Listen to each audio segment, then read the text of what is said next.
राधे राधे दोस्तों। आज हम आपको सुनाएंगे एक माँ की बहुत ही अच्छी कहानी। अगर आप हमारे चैनल पर नए हैं तो प्लीज़ हमारे चैनल को सब्सक्राइब करें, वीडियो को लाइक करें और शेयर करें। दोस्तों, माता पिता अपने बच्चों को समान प्रेम करते हैं। चाहे उनकी कितनी भी औलाद हो, वो उनको खुद भूखा रहकर अपनी औलाद का पेट भरते हैं, उन्हें अच्छी से अच्छी शिक्षा दिलाते हैं और खुश होते हैं कि हमारे बच्चे कामयाब हो जाएं। और लेकिन जब यही नौबत माँ बाप की आती है, जब वो वृद्ध अवस्था में आते हैं, तो सारी औलादें भी मिलकर एक माता पिता का पेट नहीं भर पाती और वो उन पर बोझ बन जाते हैं। चलिए आज हम एक कहानी सुनाते हैं। अगर आपको पसंद आए तो प्लीज़ हमारी कहानी को लाइक और सब्सक्राइब जरूर करें। एक गांव में एक किसान अपनी पत्नी के साथ रहता था। उनके 2 बेटे थे और दोनों पति पत्नी अपनी खेती करते और उसी में खुश रहते थे। उन्होंने अपने बच्चों को अच्छे से पढ़ाया लिखाया और धीरे धीरे समय बढ़ने लगा। बच्चे बड़े हो गए और पढ़े लिखे होने के कारण उन्हें अच्छी नौकरी मिल गई और वो शहर में ही रहने लगे। माता पिता ने भी अपनी जिम्मेदारी पूरी करने के लिए उनकी शादियां भी कर दी ताकि वो भी अपनी गृहस्थी शहर में ही बसा ली। अब वो कभी कभी गाँव में आते थे, अपने माता पिता से मिलने अधिकतर छुट्टियों में आते। तो माता पिता इसमें ही खुश होते थे कि चलो हमारे बच्चे पोते पोती हमसे मिलने आए हैं। माँ उनके लिए उनकी पसंद का ध्यान रखती, तरह तरह के पकवान बनाती और बहुत खुश हो रही थी। ऐसे ही समय बीतने लगा। माता पिता बुजुर्ग होने लगे और उधर शहर में बेटा बहुओं ने अपनी अपनी गृहस्थी बसा ली थी। अब वो कभी कभी गांव आते, माता पिता का हाल चाल लेते और माता पिता भी खुश थे कि चलो हमारे बच्चे खुश हैं। अब समय अपनी गति से बढ़ रहा था और एक दिन किसान का देहांत हो गया। दोनों बेटे और बहू अपने पिता की मृत्यु का समाचार सुनकर गांव आए और अपने पिता का अंतिम संस्कार किया और कुछ दिन माँ के पास रहे। अब उन्हें शहर जाना था तो दोनों भाई सोचने लगे कि माँ अब अकेली गांव में कैसे रहेगी। तो दोनों भाई माँ के पास आए और बोले, माँ अब आपका इस तरह से अकेले रहना ठीक नहीं है। हम दोनों भाई तो शहर में रहते हैं और अब पिताजी भी नहीं रहे, तो आप हमारे साथ चलिए। ताकि आप हमारे साथ रहेंगी तो हम भी चिंता से मुक्त रहेंगे, हमें कोई फिक्र नहीं रहेगी कि हमारी माँ कैसे रह रही है और हम अपना काम भी कर पाएंगे। तो माँ कहने लगी, नहीं बेटा, मैं यहाँ अपना घर जो नहीं छोड़ के जाऊंगी। यहाँ पर तुम्हारे पिताजी की यादें बसी हुई हैं, मैं उनके सहारे समय काट लूंगी। बड़े बेटे आनंद ने कहा, माँ आप यहाँ रहेंगी तो हमारी चिंता बनी रहेगी और कामकाज में हमारा मन नहीं लगेगा, इसलिए आप हमारे साथ चलिए। तो छोटे भैया ने भी कहा, हाँ माँ, भैया ठीक कह रहे हैं, हम लोग अपनी नौकरियों में इतने व्यस्त रहते हैं, बार बार तो माँ गांव नहीं आ पाएंगे, इसलिए आप साथ में रहेंगी तो हम अपना काम कर पाएंगे, वरना इतनी दूर आना संभव नहीं होगा। छोटे बेटे ने भी जो बड़े भाई का समर्थन किया। तो सरस्वती देवी, जो कि बेचारी पति की मृत्यु से निढाल सी थी, दोनों की बातें सुन रही थी, पर उनकी बुद्धि काम नहीं कर रही थी, क्योंकि उनके लिए तो बहुत बड़ा सदमा था। पूरी उम्र का साथी जिन्होंने दुख सुख में उनका साथ दिया था, उनका पति उन्हें छोड़कर जा चुका था और अभी गए हुए उन्हें 15 दिन ही तो हुए थे, अभी ज्यादा समय भी नहीं हुआ था। अभी तो वह सदमे से उबर भी नहीं पाई थी। 40 सालों का पल पल का साथ था। कभी सावित्री देवी ने सोचा नहीं था कि इस तरह से उन दोनों का जोड़ा बिछड़ जाएगा। उनके पति राजेंद्र बाबू बड़े ही सरल स्वभाव के थे, किसी भी बात को जल्दी से वो मान लेते थे, दूसरों के सुख और दुख दर्द को समझते थे, सभी की मदद किया करते थे। उनकी तारीफ चारों तरफ होती थी। यार रिश्तेदार, घर परिवार, अड़ोसी पड़ोसी सभी राजेंद्र बाबू के प्रिय थे। परिवार में उन्होंने जो बोल दिया वो सराखों पर, सब जगह उनकी इज्जत होती थी। दोनों बेटे आनंद और सचिन भी अपने पिता को पूरा सम्मान देते थे। वो अपना खेत संभालते थे और उसी की फसल को बेचकर उन्होंने दोनों बेटों को पढ़ाया था और उनकी शादी की थी। जब दोनों बेटे शहर से आते तो उनको माता पिता का भरपूर प्यार मिलता था। सरस्वती जी तो उनके आने का नाम सुनकर ही उनकी पसंद के पकवान बनाने लग जाती थी और बड़े प्रेम से बनाकर उन्हें खिलाती थी। बेटों के आने की खुशी में वो सब भूल जाती थी कि कब उनके घुटनों का दर्द, आंखों से देखना, धुंधलापन देखना, सब भूलकर अपने बेटों की और बहुओं की खातिरदारी में लग जाती थी। उधर राजेंद्र बाबू भी खेती बाड़ी का उनका अच्छा काम था। 2-3 खेत थे और अब वो बैठे बैठे काम कराते थे।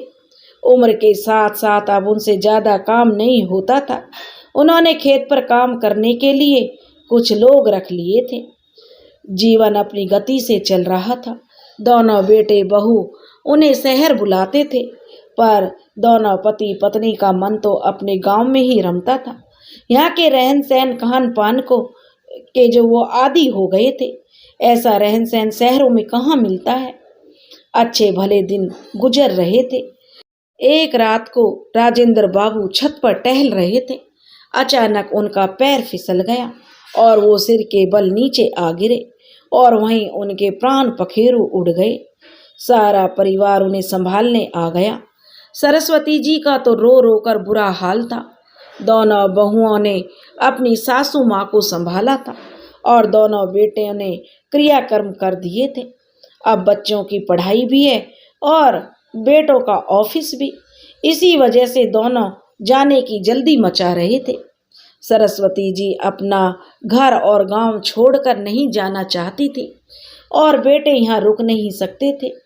सरस्वती जी अपने बेटों से बोली, बेटा तुम लोग चले जाओ, मैं यहाँ रह लूँगी। फिर ये घर और खेत भी तो हैं, इनको ऐसे कैसे छोड़कर चली जाऊँ। 40 साल की गृहस्थी का सामान है, मेरा शहर आकर रहना संभव नहीं है बेटा। तभी बड़े बेटे ने कहा, वो हम बाद में आकर देख लेंगे माँ, अब पिताजी नहीं रहे तो आप अकेले यहाँ रहकर क्या करोगी, कैसे रहोगी। छोटे बेटे सचिन ने भी हामी भरी। वो भी कहने लगा, माँ कुछ समय के लिए गांव छोड़कर हमारे साथ चलो तो सही। दोनों बेटे के इतने आग्रह करने पर सरस्वती जी शहर जाने को राजी हो गईं। अब उन्होंने मन बना लिया तो दोनों बेटे आपस में ही उलझने लगे। आखिर माँ शहर में किसके पास रहेगी। घर परिवार, खेत गहनों का तो बंटवारा कर लेंगे, पर माँ का बंटवारा कैसे करेंगे। दोनों की पत्नियां यह सब देख रही थी। बड़ी बहू कहने लगी, तो ठीक है, हम माँ जी को 1-1 साल के लिए अपने पास रख लेते हैं। तभी सचिन की पत्नी अंजलि बोली, ना बाबा ना, 1 साल तो काफी लंबा हो जाएगा भाभी जी, हम लोगों को घूमने फिरने का भी तो समय नहीं मिलेगा। 1 साल तक लगातार मैं तो 1 साल माँ जी को नहीं झेल पाऊंगी। तो बड़ी बहू कहने लगी, अच्छा तो 6-6 महीने का रख लेते हैं। तब छोटी बहू ने फिर कहा, भाभी यह भी ज्यादा हो जाएगा, 6 महीने में मुझे भी मायके जाना होता है और मेरे मायके भी वाले भी जो मेरे पास आते रहते हैं, और जब मेरे मायके से कोई आता जाता रहेगा तो उनके लिए भी तो घर में जगह चाहिए। अब ये 6 महीने तक रहेंगी तो बाकी के मेहमान कैसे आएंगे और कैसे रहेंगे। छोटी बहू ने फिर से कहा तो बड़ी बहू कहने लगी, तो ठीक है अंजलि तुम ही बताओ, और कहकर उन्होंने अपनी बात खत्म कर दी। तो छोटी बहू कहने लगी, देखो भाभी, हम दोनों एक ही शहर में रहते हैं, हम जो हर हफ्ते का रख लेते हैं, कम से कम एक वीकेंड तो अच्छे से मना पाएंगे, वरना वीकेंड का ही कचरा हो जाएगा। अंजलि ने हंसकर कहा। चारों बेटे बहू बाहर बैठे बात कर रहे थे। उनके बच्चे सो गए थे, पर सरस्वती जी की आंखों में नींद नहीं थी। वो तो अपने पति की तस्वीर को लगातार निहार रही थी और सोच रही थी, काश आप आज साथ होते तो मुझे किसी पर निर्भर तो नहीं रहना पड़ता, हम दोनों मिलकर जिंदगी के दिन बिता लेते। पति का साथ हो तो पत्नी हर हाल में कहीं भी रह लेती है। वह सोचने लगी, मेरी दादी कहा करती थी, जहाँ पति वही तेरा घर है। तेरा पति एक पेड़ के नीचे भी तेरे साथ खड़ा है तो वही तेरा घर है। और उसकी आंखों में पानी भर आया। सरस्वती जी अपने पुराने दिनों को याद करके रो रही थी। पति के साथ के दम पर तो पत्नी सबसे लड़ जाती है। उसे पति का साथ मिलता है, एक भरोसा, एक दिलासा, एक मजबूती। पर आज सरस्वती जी का सब कुछ बिखरा हुआ नजर आ रहा था। वह सोच रही थी कि मैंने आपको समेटूं कैसे, जो बिखर गया उसे कैसे समेटूं। मैंने अपने आप को, मैं बिखर गई हूँ, कैसे टूट गई हूँ, कैसे समेटूं अपने आप को, कैसे अपने आप को मजबूत बनाऊं। अतीत के गलियारे में खोई हुई सरस्वती जी जैसे बाहर ही नहीं आना चाह रही थी। 40 सालों में हुई हर बात, प्यार, मनुहार, रूठना, मनाना, एक दूसरे की परवाह, फिकर, सब उन्हें बहुत याद आ रहा था। वो जैसे इन्हीं यादों में हमेशा के लिए खो जाना चाहती थी। तभी दरवाजे की कुंडी बजी और उन्होंने अपने आंसू पोंछकर दरवाजा खोला। उनका बड़ा बेटा कहने लगा, माँ, तुम अपना सामान बांध लो और हमारे साथ चल रही हो ना। सरस्वती जी इनकार नहीं कर पाई। सोचा कुछ महीने रह आऊंगी तो बदलाव मिल जाएगा, और उन्होंने अपना सामान बांध लिया। तभी छोटी बहू कहने लगी, माँ जी, इतना सब ले जाने की जरूरत नहीं है, सिर्फ आपने कपड़े रख लीजिए, वहाँ घर में आपकी पुरानी चीजों के लिए जगह नहीं है। तब सरस्वती जी का माथा ठनका और अपने पति की तस्वीर और उनकी किताबें क्या अब पुरानी हो गई हैं? मेरे शादी का ये जोड़ा क्या अब पुराना हो गया है? बच्चों के बचपन के खिलौने क्या पुराने हो गए हैं? इनका कोई मोल नहीं रहा।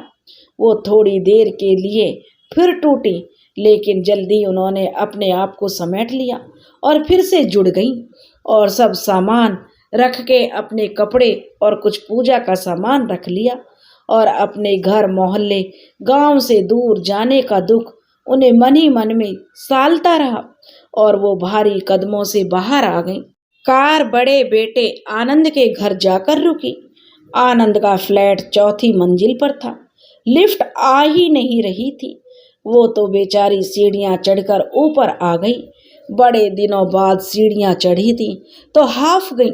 अंदर बैठते ही बोली, बहू, जरा पानी पिला दे, कंठ सूख रहा है। तभी जो उनका बड़ा बेटा बोला, माँ जी, वो भी तो सफर करके आई है, थक गई है, रसोई वो सामने ही है, आप खुद जाकर पी लीजिए। बेचारी सरस्वती जी उठी, रसोई में मटकी ढूंढती रही, पर उन्हें मटकी नहीं मिली।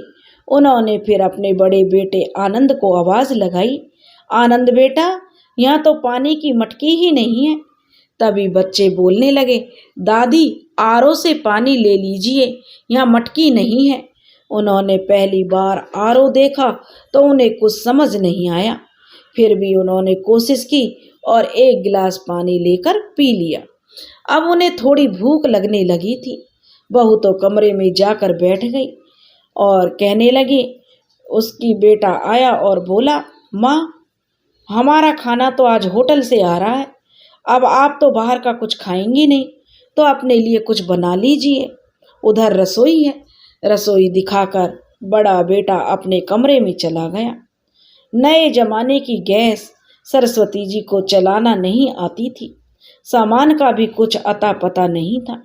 उन्होंने कमरे का दरवाजा खटखटाया तो अंदर से बड़ी बहू के चिल्लाने की आवाज आई। बोली, मेरी प्राइवेसी ही नहीं रही है अब। ओ, इन जैसी गंवार के साथ तो एक दिन भी काटना मुश्किल है, तो 7 दिन कैसे रहूंगी मैं इनके साथ। इन्हें इतना भी नहीं पता है कि जब बेटे और बहू कमरे में हों तो दरवाजा नहीं खटखटाते हैं। सरस्वती जी यह सुनकर सन्न रह गईं। उन्होंने अपने थैले में रखे थोड़े से चने निकाले और वही निकालकर खा लिए और बाहरी कमरे में लेट गई। थोड़ी देर बाद दरवाजे की घंटी बजी तो होटल से खाना आ चुका था।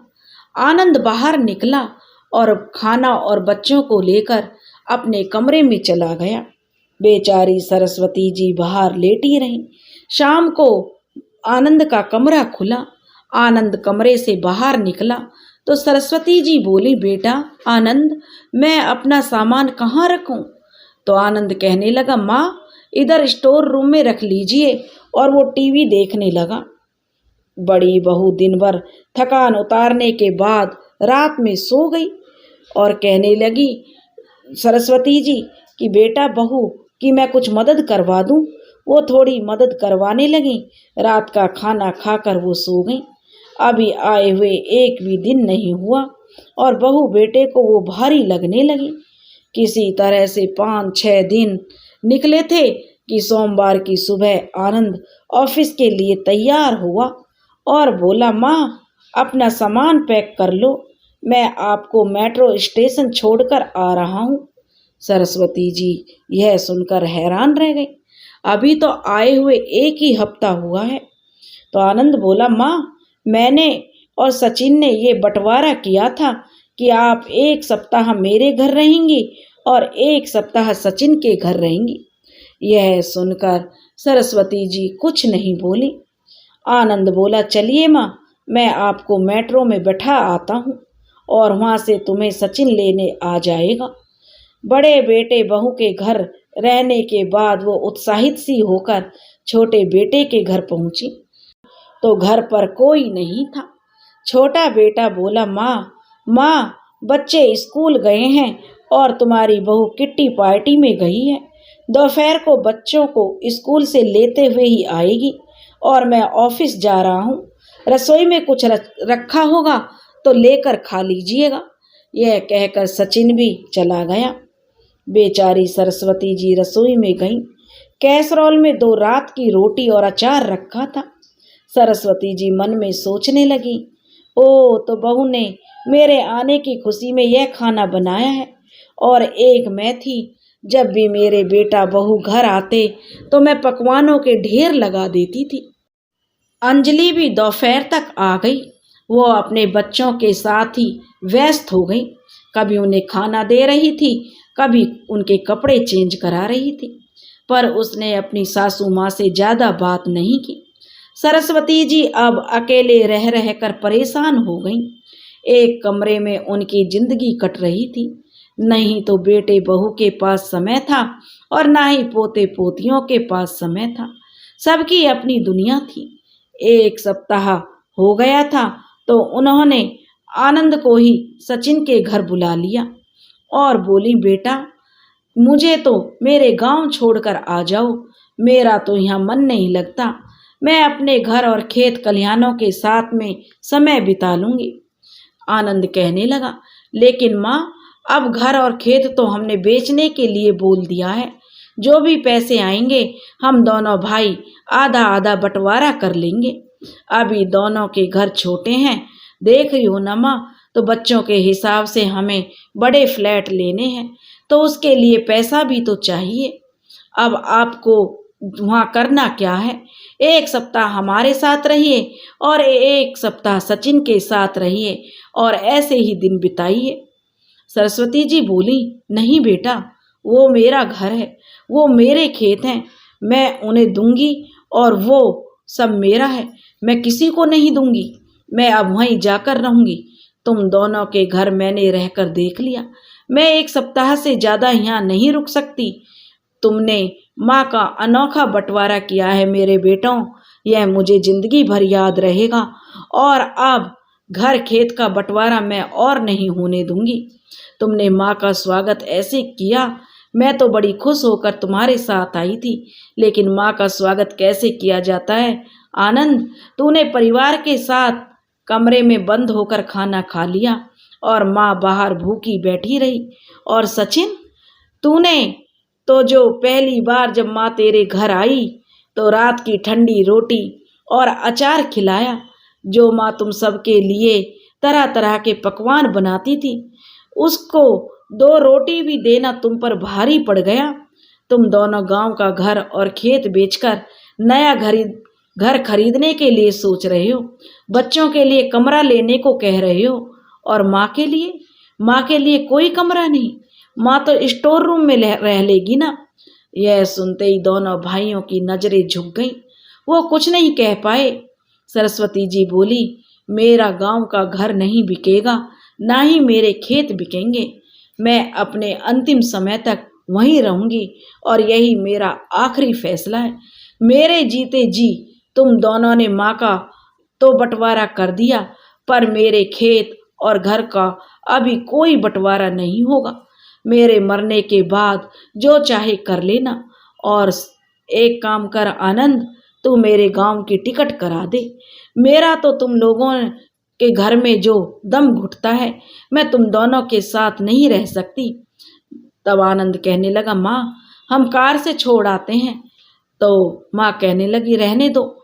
जो माँ को भरपेट खाना नहीं खिला सकते, जो माँ के पास 2 घड़ी बैठ नहीं सकते, वो माँ के लिए अपना कीमती समय क्यों बर्बाद कर रहे हो? बेटा मेरी टिकट करा दो, मैं चली जाऊंगी। और सरस्वती जी ने अपना सामान जाने के लिए बांध लिया। दोस्तों, पिता के जाने के बाद माँ जो है